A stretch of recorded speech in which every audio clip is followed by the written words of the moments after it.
Continuação do livro Uma exposição das 7 eras da Igreja. O povo sabia que ele era profeta. Eles conheciam o sinal do Messias, que poderia vir somente através do profeta. João 1, 44 a 51. E Filipe era de Betsaida, cidade de André e de Pedro.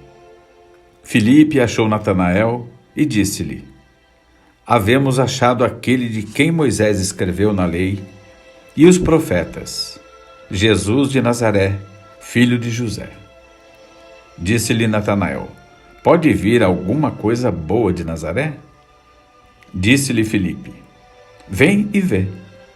Jesus viu Natanael vir ter com ele e disse dele: Eis aqui um verdadeiro israelita em quem não há dolo. Disse-lhe Natanael: De onde me conheces tu?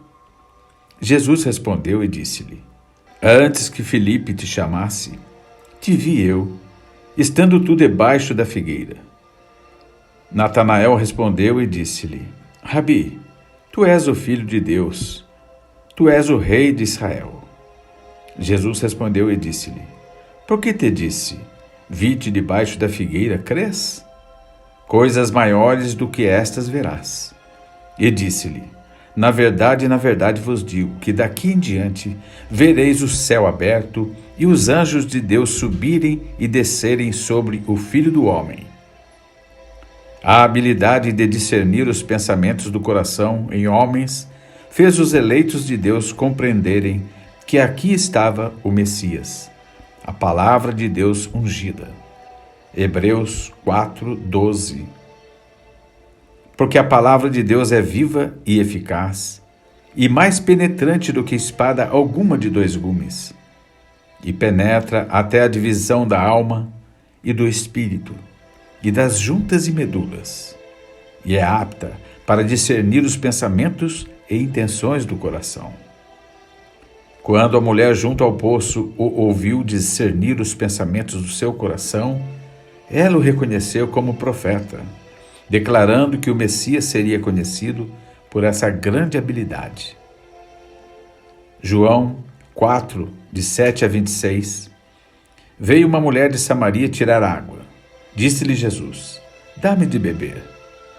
Porque os seus discípulos tinham ido à cidade comprar comida. Disse-lhe, pois, a mulher samaritana: Como, sendo tu judeu, me pedes de beber a mim, que sou mulher samaritana? Porque os judeus não se comunicam com os samaritanos. Jesus respondeu e disse-lhe: Se tu conheceras o dom de Deus, e quem é o que te diz, dá-me de beber, tu lhe pedirias, e ele te daria água viva. Disse-lhe a mulher: Senhor, tu não tens com que tirar, e o poço é fundo. Onde, pois, tens a água viva? És tu maior do que o nosso pai Jacó, que nos deu o poço, bebendo ele próprio dele, e os seus filhos, e o seu gado? Jesus respondeu e disse-lhe: Qualquer que beber desta água tornará a ter sede. Mas aquele que beber da água que eu lhe der, nunca terá sede. Porque a água que eu lhe der se fará nele uma fonte d'água que salte para a vida eterna. Disse-lhe a mulher: Senhor, dá-me dessa água, para que não mais tenha sede, e não venha aqui tirá-la. Disse-lhe Jesus: Vai, chama o teu marido e vem cá. A mulher respondeu e disse: Não tenho marido. Disse-lhe Jesus: Disseste bem, não tenho marido, porque tiveste 5 maridos, e o que agora tens não é teu marido. Isto disseste com verdade. Disse-lhe a mulher: Senhor, vejo que és profeta. Nossos pais adoraram neste monte, e vós dizeis que é em Jerusalém o lugar onde se deve adorar. Disse-lhe Jesus: Mulher, crê-me que a hora vem em que nem neste monte, nem em Jerusalém adorareis o Pai. Vós adorais o que não sabeis. Nós adoramos o que sabemos, porque a salvação vem dos judeus.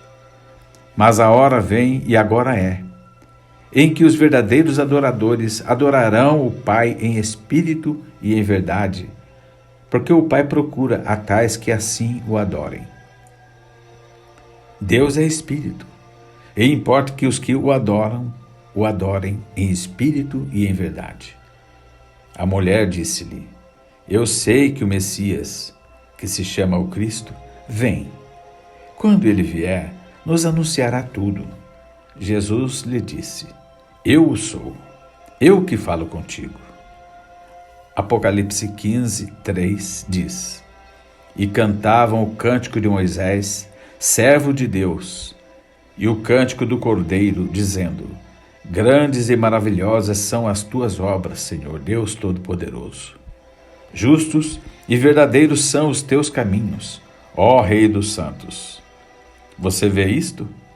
O Cordeiro, o sumo sacerdote, tendo seu sangue nas mãos como expiação no propiciatório por nossos pecados, é o Senhor Deus Todo-Poderoso.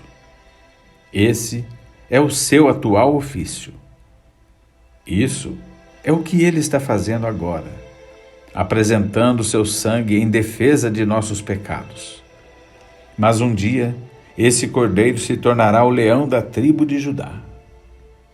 Ele aparecerá em poder e glória e assumirá a sua autoridade para reinar como rei.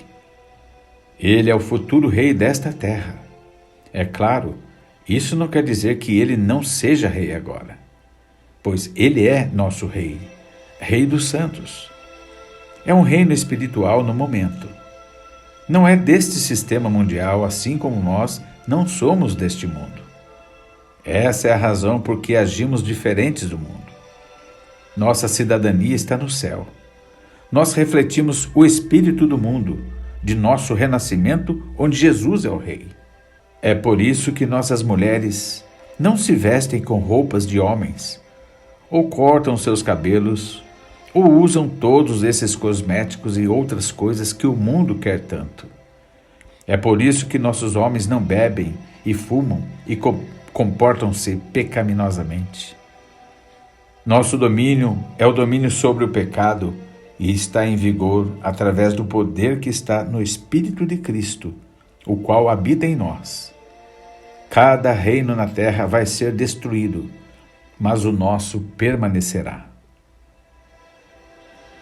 Ora, nós temos falado acerca dos ofícios e manifestações do único Deus verdadeiro e contemplando sua glória em um estudo escriturístico.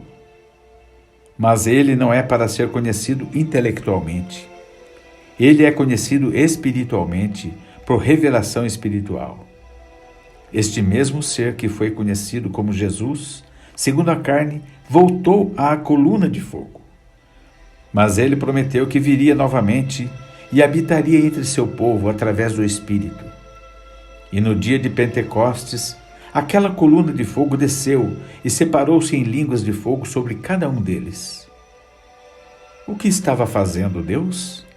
Ele estava separando-se na igreja, dando a todos, aqueles homens e mulheres, uma parte de si mesmo. Ele dividiu-se entre sua igreja exatamente como ele disse que faria. João 14, 16 a 23. E eu rogarei ao Pai, e ele vos dará outro Consolador para que fique convosco para sempre. O Espírito de verdade que o mundo não pode receber, porque não o vê, nem o conhece.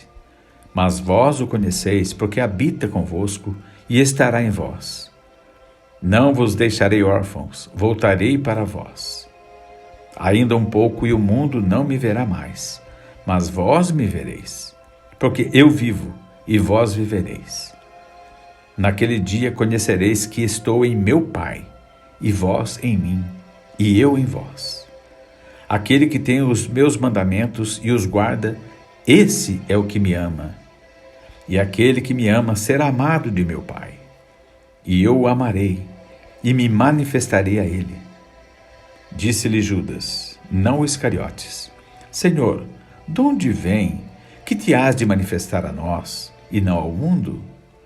Jesus respondeu e disse-lhe: Se alguém me ama, guardará a minha palavra, e meu Pai o amará, e viremos para ele, e faremos nele morada. Ele disse que rogaria ao Pai que enviaria outro Consolador, o qual já estava com eles, os discípulos, mas não neles. Esse era Cristo. Então, no versículo 23, falando de si e do Pai, ele disse: Nós viremos. Aí está. O Espírito está vindo, o mesmo Espírito de Deus que se manifestou como o Pai e como o Filho, e ainda se manifestará em muitos. Um Deus que é Espírito. É por isso que nenhum homem jamais pode aparecer e dizer que o homem santo é um papa, ou o homem santo é um bispo ou sacerdote. O homem santo é Cristo, o Espírito Santo em nós. Como se atreve a hierarquia a declarar que os leigos não têm nenhuma palavra a dizer? Cada um tem algo a dizer. Cada um tem um trabalho. Cada um tem um ministério.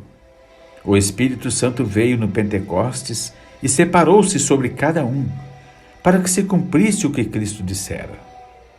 Naquele dia conhecereis que estou em meu Pai, e vós em mim, e eu em vós. João 14, 20. O grande eu sou, o Deus Todo-Poderoso, veio como Espírito para encher sua verdadeira igreja. Ele tem direito de se mover onde quer que ele queira e sobre quem quer que queira.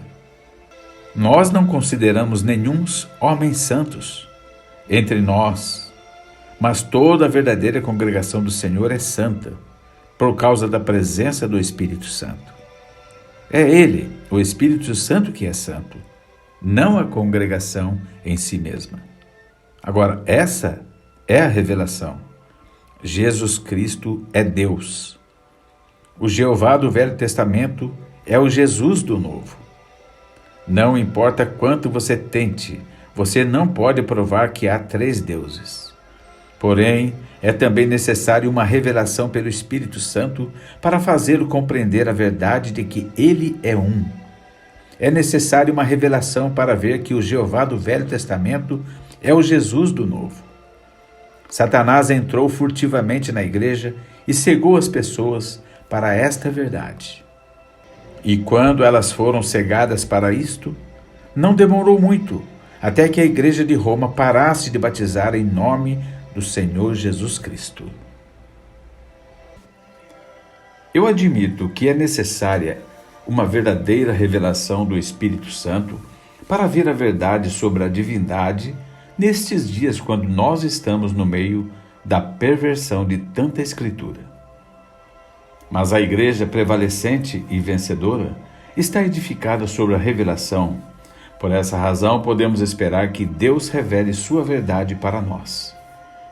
Não obstante, você na realidade não precisa de revelação sobre o batismo nas águas. Está aí, inegavelmente manifesto. Teria sido possível que os apóstolos por um minuto se desviassem de uma ordem direta do Senhor para batizar no nome do Pai, do Filho e do Espírito Santo e então serem encontrados em desobediência voluntária? Eles sabiam qual era o nome, e não há nenhum lugar na Escritura onde eles batizaram de alguma outra maneira a não ser no nome do Senhor Jesus Cristo. O bom senso diria a você que o livro de Atos é a igreja em ação. E se eles assim batizavam, então essa é a maneira de se batizar. Agora, se você acha que isso é forte, o que acha disto? Qualquer um que não estivesse batizado no nome do Senhor Jesus tinha que ser batizado novamente. Atos 19, de 1 a 6. E sucedeu que, enquanto Apolo estava em Corinto, Paulo, tendo passado por todas as regiões superiores, chegou a Éfeso. E achando ali alguns discípulos, disse-lhes: Recebestes vós já o Espírito Santo quando crestes? E eles disseram-lhe: Nós nem ainda ouvimos que haja Espírito Santo. Perguntou-lhes então: Em que sois batizados então? E eles disseram: no batismo de João.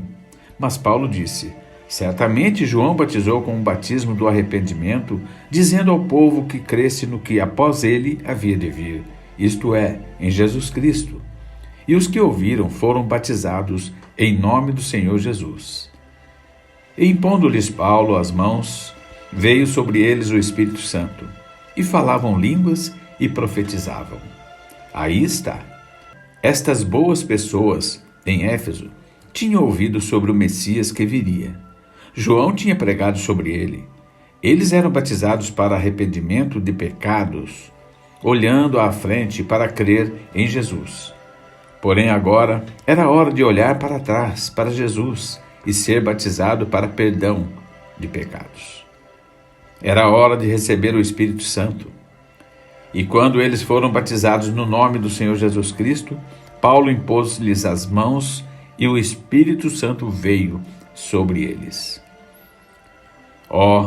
Aquela prezada gente de Éfeso eram boas pessoas. E se alguém tinha o direito de sentir seguro, eram elas. Note quão longe tinha chegado. Elas tinham chegado até o ponto de aceitar o Messias que viria. Elas estavam prontas para ele. Porém, não vê você que, a despeito disso, elas não o perceberam? Ele tinha vindo e partido. Elas necessitavam ser batizadas no nome do Senhor Jesus Cristo. Elas necessitavam ser cheias do Espírito Santo. Se você foi batizado no nome do Senhor Jesus Cristo, Deus o encherá de seu Espírito. Essa é a palavra. Atos 19:6, que nós lemos, foi o cumprimento de Atos 2:38. Arrependei-vos e cada um de vós seja batizado em nome de Jesus Cristo para perdão dos pecados, e recebereis o dom do Espírito Santo. Veja, Paulo, pelo Espírito Santo, disse exatamente o que Pedro disse pelo Espírito Santo. E o que foi dito não pode ser mudado. Tem que ser o mesmo desde Pentecostes até que o derradeiro eleito tenha sido batizado. Gálatas 1:8. Mas ainda que nós mesmos, ou um anjo do céu, vos anuncie outro evangelho, além do que já vos temos anunciado, seja anátema. Agora, alguns de vocês na unicidade batizam errado. Vocês batizam para regeneração, como se ser imerso nas águas os salvasse. Regeneração não vem pela água, é uma obra do Espírito. O homem que pelo Espírito Santo deu a ordem, arrependei-vos e cada um de vós seja batizado em nome do Senhor Jesus, não disse que a água regenerava. Ele disse que era somente evidência de uma boa consciência para com Deus. Era só isso. 1 Pedro 3:21, que também, como uma verdadeira figura, agora vos salva. Batismo, não do despojamento da imundícia da carne, mas da indagação de uma boa consciência para com Deus pela ressurreição de Jesus Cristo. Eu creio nisto. Se alguém tem quaisquer ideias falsas de que a história pode provar o batismo nas águas de alguma outra maneira, além de no nome do Senhor Jesus Cristo, eu aconselharia você a ler as histórias e descobrir por si mesmo. O que segue é um verdadeiro registro de um batismo o qual ocorreu em Roma, em 100 DC, e foi reproduzido na revista Time de 5 de dezembro de 1955. O diácono levantou sua mão e Públio Décius entrou pela porta do batistério. De pé na piscina com a água até a cintura estava Marcos Vasca, o madeireiro. Ele estava sorrindo enquanto Públio entrava na piscina, chegando até o lado dele. Credes? Ele perguntou. Credo, respondeu Públio. Eu creio que minha salvação vem de Jesus, o Cristo, que foi crucificado sob Pôncio Pilatos. Com ele eu morri, para que com ele eu possa ter vida eterna. Então ele sentiu braços fortes sustentando-o, enquanto ele se deixava cair para trás dentro da piscina, e ouvia a voz de Marcos em seu ouvido. Eu te batizo no nome do Senhor Jesus. enquanto a água fria se fechava sobre ele. Até o ponto em que se perdeu a verdade e não retornou até esta última era, isto é, desde Nicéia até a virada deste século, eles batizaram no nome do Senhor Jesus Cristo. Mas ela voltou. Satanás não pode reter a revelação quando o Espírito deseja dá-la. Sim, se houvesse 3 deuses, você poderia muito bem batizar por um Pai, e um Filho e um Espírito Santo. Porém, a revelação dada a João foi que há um Deus, e seu nome é Senhor Jesus Cristo. E você batiza por um Deus, e somente um. É por isso que Pedro batizou da maneira que fez em Pentecostes. Ele tinha que ser fiel à revelação que era: saiba, pois, com certeza toda a casa de Israel, que a esse Jesus, a quem vós crucificastes, Deus o fez Senhor e Cristo. Aí está ele, o Senhor Jesus Cristo. Se Jesus é ambos Senhor e Cristo, então ele, Jesus, é e não pode ser outro senão Pai, Filho e Espírito Santo em uma pessoa manifestada na carne. Não é Deus em 3 pessoas, bendita Trindade. Porém, um Deus, uma pessoa com 3 títulos maiores, com 3 ofícios manifestando esses títulos. Ouça uma vez mais. Este mesmo Jesus é ambos, Senhor e Cristo. Senhor, Pai, e Cristo, Espírito Santo, são Jesus.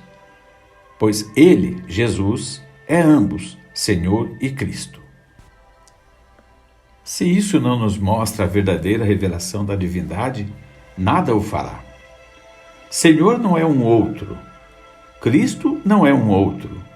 Este Jesus é o Senhor Jesus Cristo, um Deus. Filipe um dia disse para Jesus: Senhor, mostra-nos o Pai, o que nos basta. Jesus lhe disse: Estou há tanto tempo convosco e não me tendes conhecido? Quem me vê a mim, vê o Pai. Portanto, por que dizes tu, mostra-nos o Pai? Eu e o meu Pai somos um. Eu citei isso uma vez e uma senhora disse: Espere aí, Sr. Branham. O senhor e sua esposa são um. Eu disse: Não dessa maneira. Ela disse: Como disse? Então eu disse: A senhora me vê? Ela disse: Sim. Eu disse: A senhora vê minha esposa? Ela disse: Não. Eu disse: Então essa unidade é de um tipo diferente. Pois ele disse: Quando vedes a mim, vedes o Pai. O profeta disse que haveria luz no tempo do entardecer. No hino está escrito: haverá luz no tempo do entardecer. A vereda para a glória você seguramente encontrará. No caminho para as águas, essa é a luz hoje. Sepultado no precioso nome de Jesus, jovens e velhos, arrependei-vos de todo o vosso pecado. O Espírito Santo seguramente entrará. A luz do entardecer chegou. É fato que Deus e Cristo são um. Não faz muito tempo, eu estava falando com um rabino judeu. Ele me disse: Vocês gentios não podem dividir Deus em 3 pedaços e dá-lo a um judeu.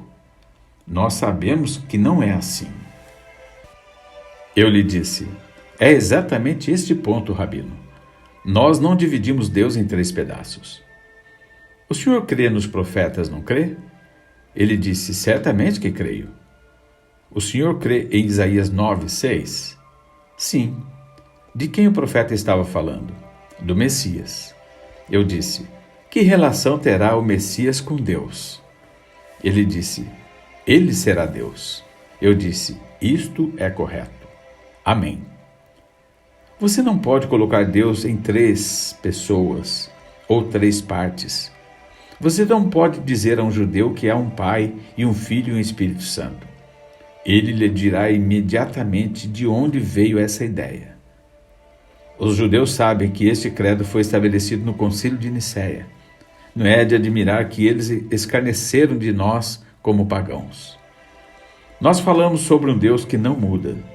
Os judeus creem isso também, porém a igreja mudou o seu Deus imutável. De 1 para 3. Mas a luz está retornando ao entardecer. Quão extraordinário é que esta verdade tenha vindo no tempo quando os judeus estão retornando para a Palestina. Deus e Cristo são um.